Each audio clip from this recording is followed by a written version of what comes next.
Hey everyone, welcome to another deep dive where we unpack complex topics and give you those golden nuggets of knowledge. It's all about making those complex topics accessible and applicable to your life. Exactly. So today, we're diving into the world of financial literacy. We'll be dissecting the audiobook, Financial Literacy for Beginners and Dummies. A great resource for anyone looking to level up their financial game, whether you're a complete beginner or just need a refresher. And let's face it, finance can feel overwhelming sometimes. Like, where do you even begin? That's why we're here to break it down. We'll be pulling out the most valuable insights from this audiobook, specifically tailored for you. We're talking actionable strategies you can implement right away. Perfect. So let's jump right in. First things first, what exactly is finance? I mean, we hear the word thrown around all the time, but what does it actually mean? The audiobook defines it as the art of managing money and planning for the future, which at its core is what it is, but it's actually much broader than just, personal budgeting. Right. It's not just about balancing your checkbook. Exactly. It encompasses a whole range of areas like corporate finance, where businesses manage their resources. Oh, okay. So that's like when companies decide how to invest their money and stuff. Exactly. And then there's public finance, which is how governments manage their funds. So taxes and infrastructure projects, things like that. Precisely. But of course, the area we're focusing on today is personal finance. Right, because that's what directly impacts our daily lives. It's about taking control of your own money and making informed decisions to achieve your financial goals. And one thing the audiobook really emphasizes is that even if you're primarily interested in personal finance, understanding the bigger picture of finance can actually make you a smarter decision maker overall. Oh, that's interesting. So it's like seeing the whole forest, not just the individual trees. Precisely. For instance, think about startups seeking funding from venture capitalists. Okay, yeah, that's a whole different world, right? Yeah, it is, but it illustrates how understanding financial strategies is essential in many fields. Even if you're not an entrepreneur, grasping those concepts can give you a broader perspective and make you a more informed consumer, investor, and just generally a savvier person when it comes to money matters. I like that. It's like having that extra layer of understanding. Exactly. And it brings us to our next key takeaway from the audiobook: those economic drivers that underpin every financial choice we make. Oh, okay. This is where it gets a bit more theoretical, right? Yeah. But also, I think this is where things can really click into place. So hit me with those economic fundamentals. Well, the first one is scarcity. Scarcity, like not enough of something. Yeah, it's the basic principle that resources are limited, but our wants are unlimited. So there's only so much money, time, and resources to go around. Right, that makes sense. We can't have it all. Exactly. So we constantly have to make choices. Yeah, like, do I buy that new gadget or do I put that money toward my savings goal? Those everyday decisions. Exactly. That's scarcity playing out in real life. And understanding this principle highlights the importance of making those informed choices and prioritizing. Okay, I see that. So how does scarcity actually play out in, the larger economy? Think about the housing market. Do you remember when everyone was talking about rising interest rates? Oh, yeah, definitely. Those rates were impacting what people could afford. Exactly. Higher interest rates meant higher mortgage payments, which ultimately affected people's decisions about buying a house. It limited their options. Right. So that's scarcity in action. It's like a chain reaction. Exactly. So understanding these economic principles can actually help you make better financial decisions in real-world situations. It gives you a framework for understanding how things work. That makes a lot of sense. Okay, what's another economic driver we need to understand? Well, supply and demand is a big one. It's all about how the availability of a product or service and the desire for it impacts its price. Okay, can you give me an example of that? Something relatable. Sure. Think about your favorite tech gadgets. New releases like phones or laptops are always super expensive at first, but then they gradually become more affordable, right? Oh, yeah. Like that new phone I've been eyeing. It'll be cheaper in a few months. Now it makes sense. It's because of supply and demand. Exactly. When a new product launches, demand is high, but supply is limited, so the price goes up. As production ramps up and more units become available, the price starts to drop because supply catches up to demand. That's so cool. I never really thought about it that way, but it makes perfect sense now. Okay, so we've got scarcity and supply and demand. What else? Another biggie is cost-benefit analysis. It's all about weighing the potential costs and benefits of any decision. We do this all the time, even subconsciously. Like choosing between driving or taking public transportation. Exactly. You consider things like the cost of gas, parking, convenience, and time. Oh, yeah. Or like making my own coffee at home versus buying it every day at that expensive cafe. That's a perfect example. In the long run, brewing your coffee at home saved you money, even though it takes a bit more effort up front. I'm definitely guilty of that one. But you're right. It's about making those choices that align with your financial goals. Precisely. And speaking of financial goals, the audiobook stresses the importance of understanding incentives. Businesses often use incentives to influence our purchasing behavior. Oh, like those tempting sales and discounts. Exactly. Those are designed to make products more appealing and encourage us to spend. Understanding incentives can help us make more informed decisions and resist those impulse purchases. That's so true. I'm a sucker for a good sale. We all are. But being aware of those tactics can help us stay on track with our financial goals. Okay, so understanding these economic drivers helps me become a more savvy consumer. But how does this all tie into financial literacy? I mean, what is financial literacy, really? Well, simply put, it's the knowledge and skills you need to manage your money effectively. So budgeting, saving, investing, debt management, all that good stuff. Exactly. And in today's world where we have so many financial products and choices, financial literacy is more crucial than ever. Right, because it's not just about balancing a checkbook anymore. There are so many things to consider. Exactly. We're managing more complex decisions than previous generations, from student loans and retirement planning to navigating a constantly changing economic landscape. Yeah, it's a lot to wrap your head around. It is. But this deep dive is all about giving you the tools to navigate this complex world with confidence. I like that financial confidence. That's the goal. It is. And the audiobook actually suggests 5 key steps to assess your current financial well-being. Think of it as a financial checkup. Okay, I'm ready for my checkup. What's step 1? It starts with calculating your net worth. It's simply subtracting your liabilities or what you owe from your assets or what you own. So it's like a snapshot of my overall financial health at this moment. Exactly. Then the next step is to look at your income and expenses. Where is your money coming from? And more importantly, where is it going? Time to track those daily lattes. Exactly.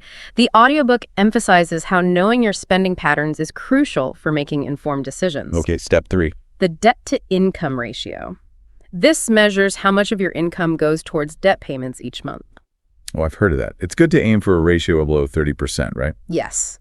A lower ratio generally indicates you're managing debt well and have more financial flexibility. So it impacts my ability to get loans or a mortgage, things like that. Exactly. Then we have housing affordability. This step encourages you to honestly assess what you can truly afford to spend on housing based on your income, expenses, and long-term goals. It's so easy to fall in love with a place that's out of your price range. It is, but this step brings you back down to earth and helps you stay within realistic boundaries. And here's an interesting stat from the audiobook. The average American spends a whopping 40% of their budget on housing. Wow, 40%, that's a big chunk. It is. And it highlights how crucial it is to factor in those housing costs when planning your finances. Okay, and the final step in this financial checkup. Tracking your spending, which means creating a budget. Ugh, budgeting. Doesn't that just mean restricting yourself and not having any fun? Actually, the audiobook makes a great point about how budgeting can be empowering rather than restrictive. Okay, so it's not about depriving myself, it's about gaining control. Exactly. It's about making conscious choices about your spending so your money aligns with your goals. So instead of feeling like I'm constantly behind, I can actually feel in control of my money. Exactly. And that sense of control can be incredibly empowering. This financial checkup is a great starting point. It helps you identify where you stand financially. And from there, you can start making changes to improve your habits and reach your goals. Okay, I like it. It's a solid roadmap. Now, let's talk about mindset. The audiobook highlights how our money mindset can really impact our decisions. Can you talk about that? It's fascinating, really. The way we think about money is often shaped by our upbringing and experiences, like those early conversations we had about money as kids. All those things can create what's called a money identity. So like if you grew up hearing money doesn't grow on trees, you might be more cautious with spending. Exactly. And while being careful with money is generally a good thing, sometimes those ingrained beliefs, even if they're coming from a good place, can actually hold us back from achieving our financial goals. So those beliefs might not be serving us anymore, even if they were helpful at one point. Precisely. The good news is we can actually shift our money mindset towards a more positive and empowered one. Okay, that's reassuring. So how do we do that? Does the audiobook offer any tips? It does. First, it encourages us to see money as a tool, not a source of stress. So it's not the enemy, it's something we can use to achieve our goals. Exactly. Money is simply a resource. The audiobook also suggests challenging those inherited beliefs about money. Like, where did those beliefs come from? Are they helping you or holding you back? So it's about becoming aware of those beliefs and consciously choosing to reframe them. Precisely. And finally, the audiobook suggests using positive affirmations, repeating phrases like, I am financially abundant, or I attract wealth effortlessly, things like that. I've heard about that. It's like training your brain to think differently about money. Exactly. And those positive beliefs can lead to more empowered decisions. Okay, so we've talked about financial literacy and money mindset. What's next on this journey? Well, once you've got a handle on your money mindset, you can start setting clear financial goals. I love setting goals. They give you something to aim for. I do. And the audiobook emphasizes the importance of the SMART goal framework to make sure your goals are more likely to be achieved. I love a good acronym. Remind me, what does SMART stand for? Specific, measurable, achievable, relevant, and time-bound. Okay, yeah, that makes sense.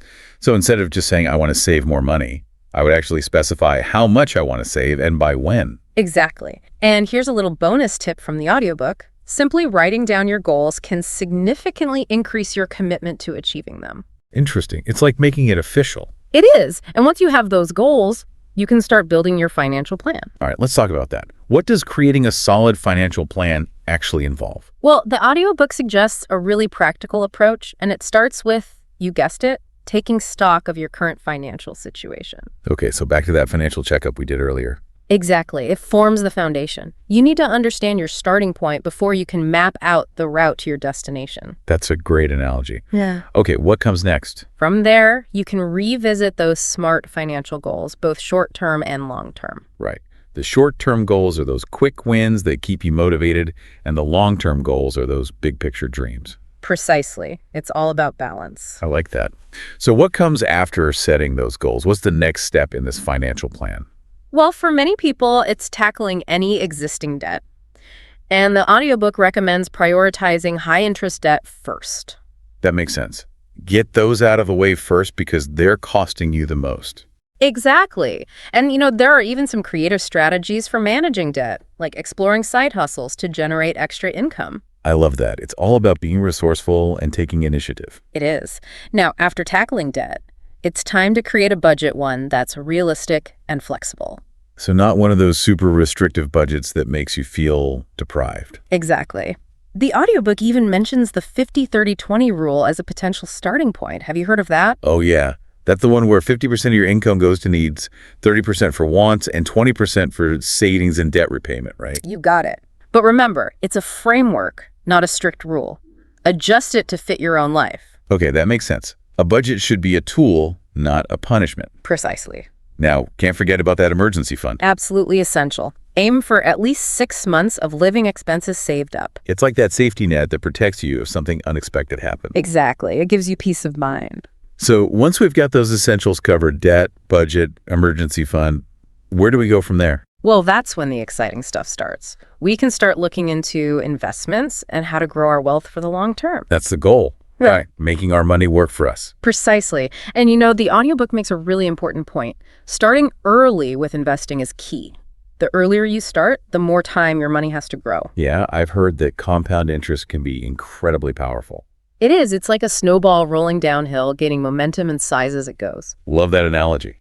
So the sooner we start, the bigger that snowball gets. Exactly. And the audiobook even uses an example to demonstrate this. Imagine making regular contributions to an investment account for 10 years. With consistent interest, the results are amazing. It really highlights how time and consistent effort can lead to big gains over the long haul. That's encouraging. But with so many investment options out there, it can feel overwhelming to know where to start. Does the audiobook give any guidance on that? It does. It outlines a few key steps. First, it's about choosing an investment strategy that aligns with your goals, your risk tolerance, and your time horizon. So do I want slow and steady growth, or am I okay with a little more risk for potentially bigger rewards? Exactly. It's about finding what's right for you. Okay, so once we've got a strategy, what's next? The next step is to diversify your investments. Don't put all your eggs in one basket, as they say. Spread the risk, right. So if one investment doesn't perform well, it doesn't wipe out your entire portfolio. Exactly. It's about balance. Okay, what else? Well, you need to determine how much you can realistically invest. Right. Find that sweet spot where you're making progress toward your goals, but not feeling financially strained. Precisely. And remember, even small, consistent investments can make a big difference over time. Consistency is key. Got it. What comes after that? Then it's about choosing the right investment account for your needs. There are options like 401ks, IRAs, brokerage accounts, each with its own features and tax implications. I hear those terms all the time, but honestly, I'm not sure I fully understand the differences between them. We can definitely unpack those. A 401k is an employer-sponsored retirement savings plan. It allows you to contribute pre-tax dollars. Oh, so that lowers my tax bill. Exactly. And often employers offer matching contributions, so it's like getting free money. Free money is always good. Yeah. Okay, what about IRAs? IRAs, or individual retirement accounts, are retirement accounts you open on your own, regardless of whether you have a 401k. There are traditional IRAs and Roth IRAs, both with their own benefits. So even if my employer doesn't offer a retirement plan, I can still save for retirement through an IRA. Exactly. And then there are brokerage accounts. Those give you access to a wider range of investments like stocks, bonds, mutual funds, and more. So it's like having more control over your investments. Exactly. But brokerage accounts usually don't come with the same tax advantages as retirement accounts. Okay, it's helpful to know the differences. It is. And one last thing to keep in mind when choosing an investment account, be mindful of fees. Right. Those fees can add up. They can, so be sure to compare costs and services before making a decision. It's like shopping for anything else, really. You want to make sure you're getting the best value. Exactly. Now, I know we're running a bit short on time here, but I do want to touch on one more concept from the audiobook that I think you'll find interesting. Passive income. Oh, yeah. Passive income. That's a hot topic these days. I've heard it's all about making money while you sleep. Is that true? Well, it's not quite that simple, but it's close. Passive income is about generating income with minimal ongoing effort. It's like building an income stream that works for you even when you're not actively working. Okay, that sounds amazing. Give me some examples. What are some ways to create passive income? Well, the audiobook mentions a few. One is creating and selling digital products like online courses or ebooks. So if you have expertise in a particular area, you can create a product that people can buy repeatedly, generating income over time. Exactly. And once the product is created, the ongoing effort is minimal. Another example is affiliate marketing. Oh, like recommending products and getting a commission. Exactly. You partner with businesses and earn a percentage of sales made through your unique affiliate link. Okay, so that's a way to monetize a blog or a social media following. It can be, and of course, there's always real estate. Yeah, rental properties or even flipping houses. Exactly. But keep in mind, real estate often requires more capital and ongoing management. Right. It's not entirely passive. Okay, what other passive income strategies are mentioned? Dividend investing. That's where you invest in stocks that pay regular dividends. So you're essentially getting paid for holding onto those stocks. Exactly. It's a great way to create a stream of passive income. This is all so fascinating. So many different ways to generate income. Absolutely. And passive income offers a pathway to greater financial freedom and flexibility. It's like building a financial foundation that works for you even when you're not actively working. Exactly. But it's important to note that building passive income streams often takes effort and investment up front. It's not a get-rich-quick scheme. It's about playing the long game. Exactly. And, as we wrap up this section on financial literacy, I think the key takeaway is that knowledge truly is power. The more you understand about your finances, the more control you have over your financial well-being. I couldn't agree more. It's about taking charge of your money and making it work for you, not against you. Exactly. And that's what financial literacy is all about. Exactly. And that's what financial literacy is all about. It's about understanding how money works and using that knowledge to make informed decisions. It's about taking control of your finances and creating a life of financial well-being. Precisely. And this deep dive is designed to equip you with the knowledge and tools to do just that. We've already laid the groundwork by defining finance, exploring those key economic drivers, and understanding the importance of financial literacy. Right. It's like we've set the stage for this financial journey. Exactly. And now it's time to delve deeper into the practical aspects of personal finance. The audiobook we're dissecting, Financial Literacy for Beginners and Dummies, offers a wealth of information on topics ranging from budgeting and saving to investing and managing debt. Yeah, it's a comprehensive guide to navigating the world of personal finance. It is, and it's packed with actionable strategies that you can implement in your own life to achieve your financial goals. I'm excited to uncover those strategies and see how we can apply them. Me too. So let's jump right in. One of the first things the audiobook emphasizes is the importance of setting clear financial goals. It's like having a roadmap for your financial journey. Yeah, without goals, it's easy to feel lost or directionless. Goals give you something to strive for. Exactly. And the audiobook highlights the power of using the SMART goal framework. Do you remember what SMART stands for? Oh yeah, it's specific, measurable, achievable, relevant, and time-bound. You got it. And using this framework can significantly increase your chances of achieving your goals. Okay, so let's say my goal is to save for a down payment on a house. How would I make that a SMART goal? Well, instead of just saying, I want to save for a down payment, you'd make it more specific by saying something like, I want to save $20,000 for a down payment on a house. Right, so I'm giving it a specific dollar amount. What about measurable? Measurable means you can track your progress. So you could say, I will save $500 per month towards my down payment goal. Okay, so I'm breaking it down into smaller, measurable steps. What about achievable? Achievable means ensuring that your goal is realistic given your current income and expenses. It's about setting a goal that challenges you, but is still attainable. Right, so I'm not setting myself up for failure by setting an unrealistic goal. What about relevant? Relevant means aligning your goal with your values and priorities. Why is saving for a down payment important to you? What are the benefits you'll gain from achieving this goal? It's about connecting your financial goal to your bigger life goals and aspirations. Exactly. And finally, time-bound means setting a deadline. So you could say, I will save $20,000 for a down payment within the next 2 years. Okay, so I'm giving myself a time frame to work towards. I love how this SMART goal framework makes goal setting so much more actionable. It's a fantastic tool, and the audiobook emphasizes that simply writing down your goals can increase your commitment to achieving them. Oh, interesting. It's like making a contract with yourself. Exactly. It solidifies your intentions and makes those goals feel more real and attainable. I'm a big believer in writing things down. It helps me stay focused and accountable. Absolutely. Now, once you set those clear financial goals, the next step is to craft a financial plan that outlines the steps you'll take to achieve them. Think of it as your personalized roadmap to financial success. Okay, so it's like mapping out the route from point A, my current financial situation, to point B, my financial goals. Exactly. And the audiobook provides a really practical approach to creating a solid financial plan. It starts with assessing your current financial situation. Right, so that's like taking inventory of your assets, liabilities, income, and expenses. It's that financial checkup we talked about earlier. Precisely. Understanding your starting point is crucial before you can map out the path to your destination. Makes sense. It's like knowing where you are on a map before you can figure out how to get where you want to go. Exactly. Once you have a clear picture of your current financial situation, you can revisit those SMART financial goals and start breaking them down to actionable steps. And those goals should include a mix of short-term and long-term objectives, right? Absolutely. Short-term goals give you those quick wins and keep you motivated, while long-term goals require more planning and consistent effort over time. It's all about finding that balance between those immediate rewards and those long-term aspirations. Precisely.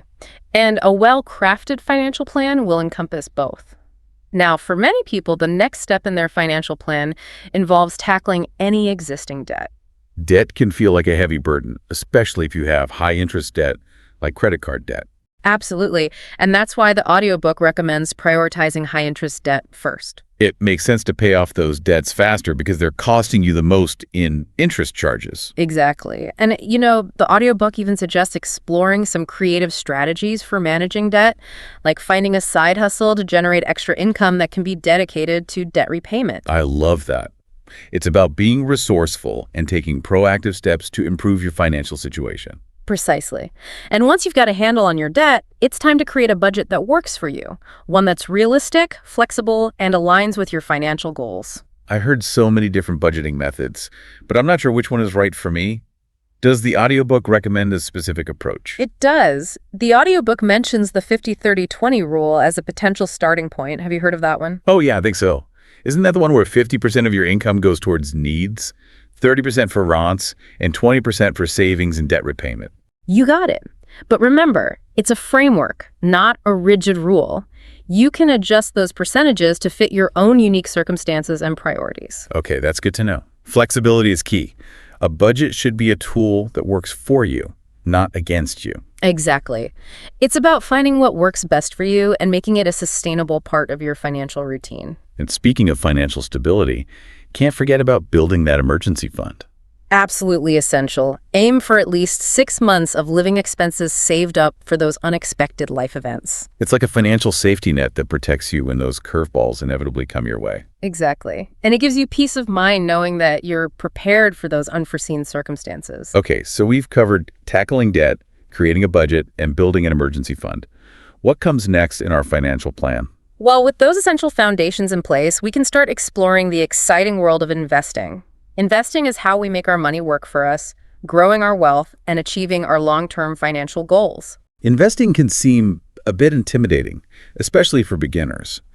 Does the audiobook offer any guidance on navigating the world of investments? It does, and one of the first things it emphasizes is the importance of starting early. Time is money, right? Exactly. The earlier you start investing, the more time your money has to grow. And that's where the magic of compounding comes in. I've heard that compound interest can be incredibly powerful over time. Absolutely. Compounding is like a snowball rolling downhill. It starts small, but it gains momentum in size as it goes. I love that analogy. So the sooner we start that snowball rolling, the bigger it will become over time. Precisely. The audiobook actually uses a great example to illustrate the power of compound interest. Imagine contributing to an investment account consistently for 10 years. With regular contributions and consistent interest, the results are truly impressive. It's a testament to the power of consistency and the importance of starting early. It is. But with so many investment options out there, it can be challenging to know where to begin. Yeah, there are stocks, bonds, mutual funds, ETFs, real estate. It's a lot to wrap your head around. It can be. But the audiobook provides a roadmap for beginners to start their investment journey. It starts with choosing an investment strategy that aligns with your goals, your risk tolerance, and your time horizon. Okay, so it's about finding the right balance between risk and reward, right? Exactly.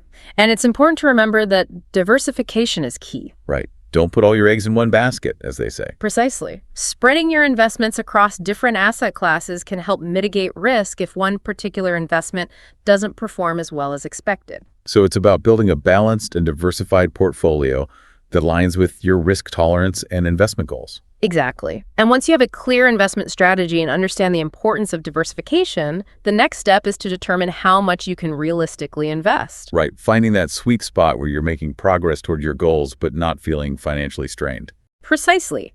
Investing should be a sustainable habit, not a financial burden. And remember, even small, consistent contributions can make a big difference over time. It's about consistency and building those positive financial habits. Absolutely. And once you have a clear idea of how much you can invest, the next step is to choose the right investment account for your needs. There are so many different types of investment accounts out there. 401k, IRAs, brokerage accounts. It can be confusing. It can be, but understanding the differences between these account types is crucial for making informed decisions. A 401k, for example, is an employer-sponsored retirement savings plan. So it's a way to save for retirement through your employer. Exactly. And one of the great benefits of a 401k is that your contributions are often tax deductible, meaning you can reduce your taxable income. Oh, so that's a nice tax advantage. What about IRAs? How are those different from 401k? IRAs, or individual retirement accounts, are retirement savings accounts that you can open on your own, regardless of whether you have an employer-sponsored plan. So even if my employer doesn't offer a retirement plan, I can still save for retirement through an IRA. Exactly. And there are two main types of IRAs: traditional IRAs and Roth IRAs. Traditional IRAs offer tax-deductible contributions, similar to 401ks, while Roth IRAs offer tax-free withdrawals in retirement. So it's about choosing the type of IRA that aligns with your current tax situation and your retirement goals. Exactly. And then there are brokerage accounts. These are investment accounts that give you access to a wide range of investment options, including stocks, bonds, mutual funds, ETFs, and more. So if I want more control over my investments and access to a wider variety of assets, a brokerage account might be a good option. It could be. Brokerage accounts offer flexibility and control, but don't typically come with the same tax advantages as retirement accounts. It's all about finding the right account that aligns with your investment goals and preferences. Exactly. And one last thing to keep in mind when choosing an investment account is to be mindful of the fees associated with your chosen broker or investment platform. Right. Those fees can eat into your returns if you're not careful. They can. Some brokers charge per trade, while others have annual fees or take a percentage of your assets under management. So it's important to compare costs and services before making a decision.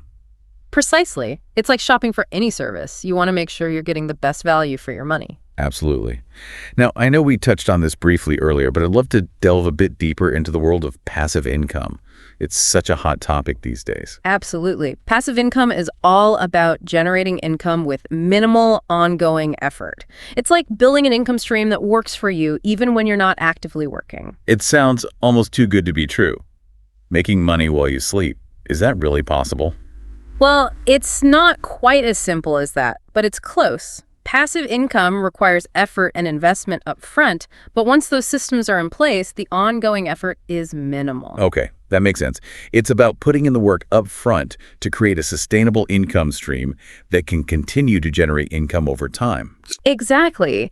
And the audiobook mentions several compelling examples of passive income streams, like creating and selling digital products, such as online courses, ebooks, or printables. So if I have expertise in a particular area, I can package that knowledge into a digital product and sell it repeatedly. Precisely. And once you've created that product, the ongoing effort is minimal, but the income potential can be significant. That's a great way to leverage your knowledge and skills. What other passive income ideas are mentioned in the audiobook? Another popular option is affiliate marketing. Oh, yeah, I've heard about that. Isn't that where you partner with businesses to promote their products or services and earn a commission on sales? Exactly. You essentially become an extension of their sales team, promoting their products to your audience and earning a percentage of each sale made through your unique affiliate link. So if someone clicks on my affiliate link and makes a purchase, I get a cut of that sale. Precisely.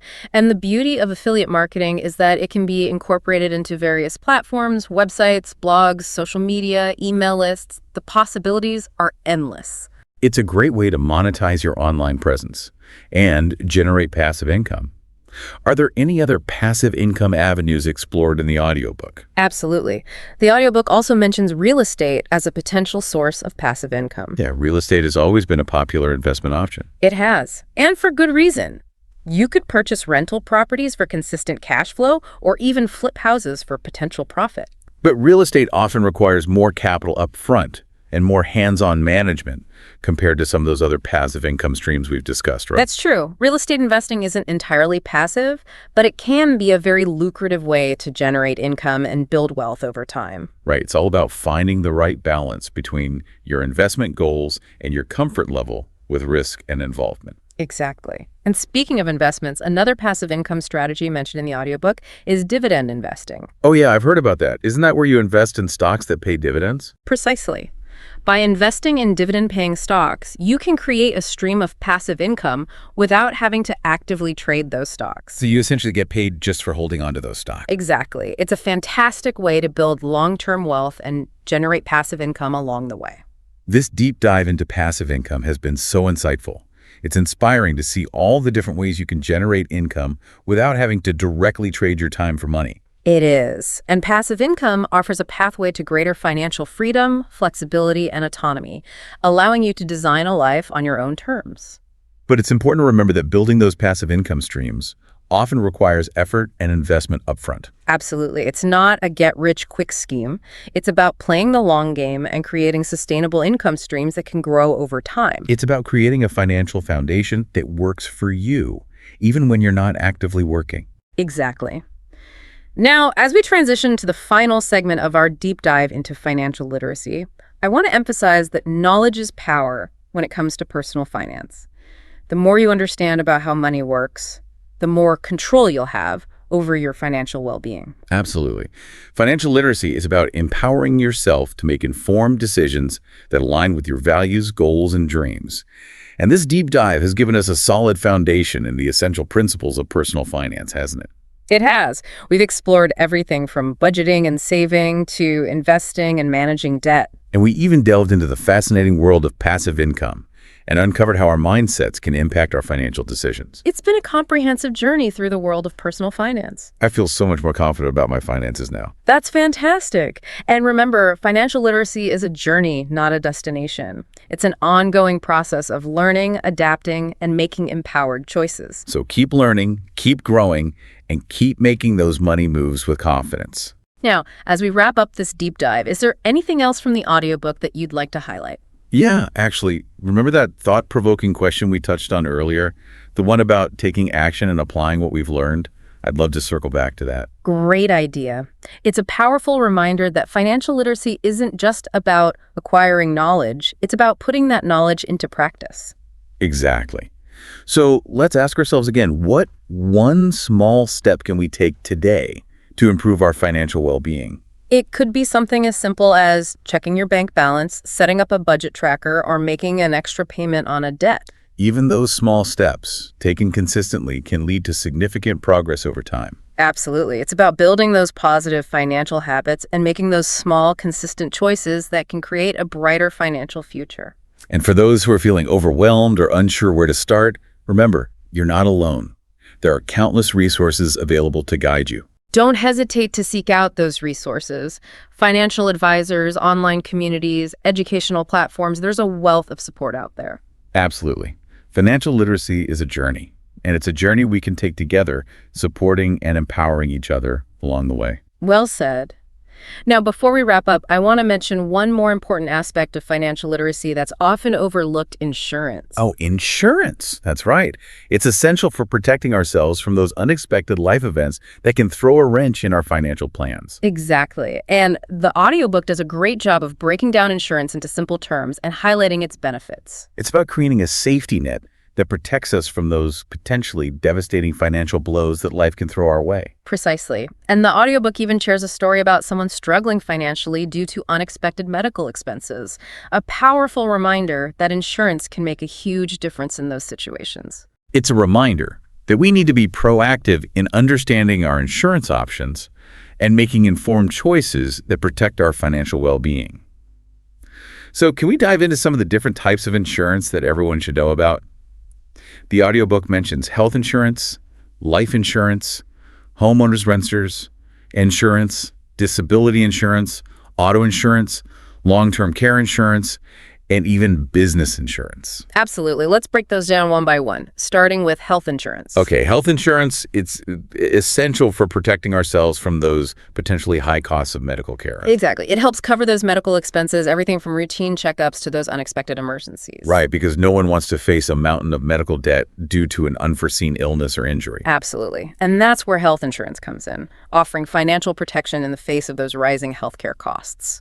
So having health insurance is crucial, but with so many different plans available, it can be confusing to choose the right one. What are some key factors to consider when selecting a health insurance plan? The audiobook breaks it down into 3 key elements: premium, coverage, and deductible. Okay, let's break down those terms. What exactly is a premium? The premium is simply the amount you pay for your health insurance policy, usually on a monthly or annual basis. Okay, so I pay a premium to have access to healthcare coverage. What about coverage? What does that refer to? Coverage refers to the specific medical services and treatments that your health insurance plan includes. So it's like what's included in my healthcare package. Exactly. Some plans offer more comprehensive coverage, while others might have more limited coverage. It's important to carefully review the coverage details of each plan to make sure it aligns with your needs and preferences. Right, so I'm not paying for coverage I don't need, but I'm also making sure I have adequate coverage for the services that are important to me. Exactly. And then there's the deductible. The deductible is the amount you have to pay out of pocket before your insurance starts covering eligible medical expenses. Okay, so the deductible is like my share of the healthcare cost before the insurance kicks in.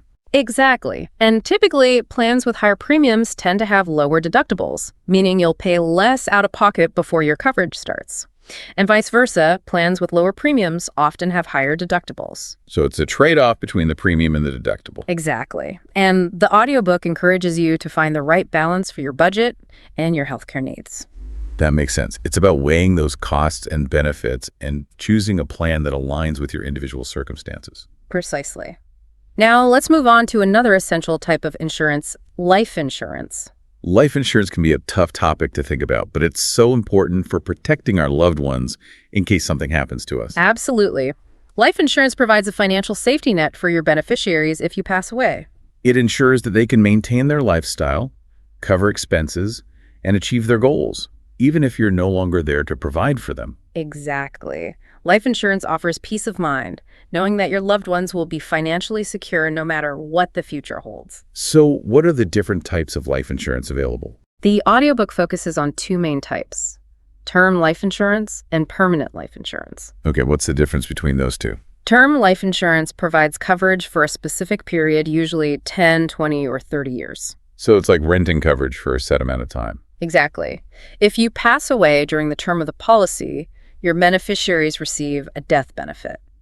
But if you outlive the term, the policy expires. It's like a temporary safety net. What about permanent life insurance? Permanent life insurance, as the name implies, provides lifelong coverage. So as long as I pay the premiums, the policy stays in effect. Exactly. And your beneficiaries will receive a death benefit whenever you pass away.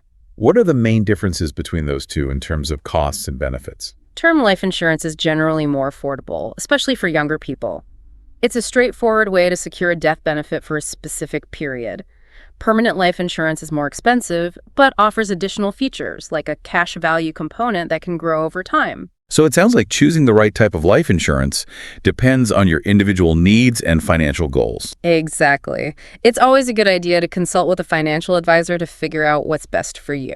Okay, so we've covered health insurance and life insurance. What's next on our list of essential insurance types? Next up, we have homeowners insurance and renters insurance. These types of insurance protect our homes and belongings, right? Exactly. Homeowners insurance is for those who own their homes, while renters insurance is for those who rent. And they protect against things like fire, theft, natural disasters, those kinds of events. Precisely. It gives you peace of mind knowing that you're protected financially if something unexpected happens to your home or belongings. It's all about mitigating those risks and protecting our financial well-being. Exactly. Now, what about disability insurance? Have you ever considered that one? I've heard about it, but I'm not sure I fully understand what it covers. Disability insurance is designed to replace a portion of your income if you become unable to work due to an illness or injury. So it's like an income safety net. Exactly. If you're suddenly unable to work and earn a paycheck, disability insurance can help you cover your expenses and maintain your financial stability. That's so important. It's like having a backup plan for your income. Exactly. Disability insurance provides a sense of security, knowing that you're protected financially even if the unexpected happens. Okay, so we've discussed health insurance, life insurance, homeowners, renters insurance, and disability insurance. What's next? Next up is auto insurance. It's required by law in most states. Right. Auto insurance is a must-have for anyone who drives. It protects you and others on the road, providing coverage for accidents, property damage, and liability. So if I get into an accident, my auto insurance will help cover those costs. Exactly. It's an essential part of responsible driving. Absolutely. Okay, what about long-term care insurance? I've heard that it's becoming more important as people are living longer. It is. Long-term care insurance is designed to help cover the costs of assisted living or nursing home care if you need help with daily tasks due to aging, illness, or injury. Those costs can be really expensive, so it's good to have some kind of financial protection. Exactly. Long-term care insurance can be a lifesaver, ensuring you have access to quality care without depleting your savings or burdening your loved ones with those costs. It's a way to plan for those later years and ensure you have the support you need. Precisely. Now, the last type of insurance we'll touch on is business insurance. Business insurance. That's for people who own businesses, right? Yes. It protects businesses from various risks like property damage, liability claims, and business interruptions. Like a safety net for businesses. Exactly. Business insurance helps safeguard their operations and financial stability in the face of those unexpected events that can disrupt their business. So it's an essential part of running a business responsibly. It is. Now, I know we've covered a lot of ground with insurance, but the key takeaway is that insurance plays a vital role in safeguarding our financial well-being. Absolutely. It's about mitigating those risks and protecting ourselves from those unexpected financial burdens that life can throw our way. Precisely. Insurance is an essential part of any comprehensive financial plan. Now, as we wrap up our deep dive into financial literacy, I want to reiterate that knowledge is power. The more we understand about personal finance, the more control we have over our financial well-being. Exactly. Financial literacy is about empowering yourself to make informed decisions, achieve your goals, and create a life of financial freedom and security. And this deep dive has equipped us with the knowledge and tools to do just that. It has. We've explored the fundamental principles of personal finance, from budgeting and saving to investing and managing debt. And we even explored the exciting world of passive income and learned how to make our money work for us. It's been an incredible journey. And remember, financial literacy is an ongoing process of learning, adapting, and making those empowered choices that shape our financial futures. Absolutely. So keep learning, keep growing, and keep making those money moves with confidence. Well said. And as we conclude this deep dive, we want to leave you with a final thought-provoking question. What one small step can you take today to improve your financial well-being? It could be as simple as checking your bank balance, setting up a budget tracker, or researching different investment options. Every step, no matter how small, can make a difference. So take action, embrace those financial challenges, and start building the financial future you deserve. Until next time, happy investing. Yeah, and it's so empowering to realize that we actually have more control over our financial lives than we might think. It really is, and it all starts with that first step. Right. Taking action, even if it's a small step. Exactly. Like you said, it could be as simple as checking your bank balance, setting up a budget, or even just spending a few minutes researching different investment options. It's about building those positive financial habits, one step at a time. Precisely. And remember, you don't have to do it alone. There are so many resources available to help you along the way.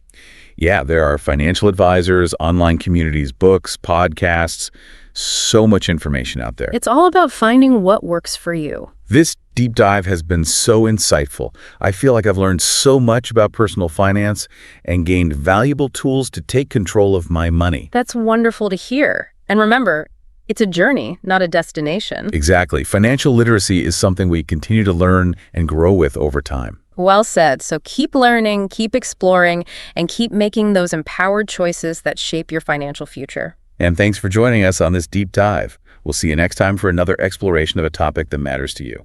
Until then, happy investing.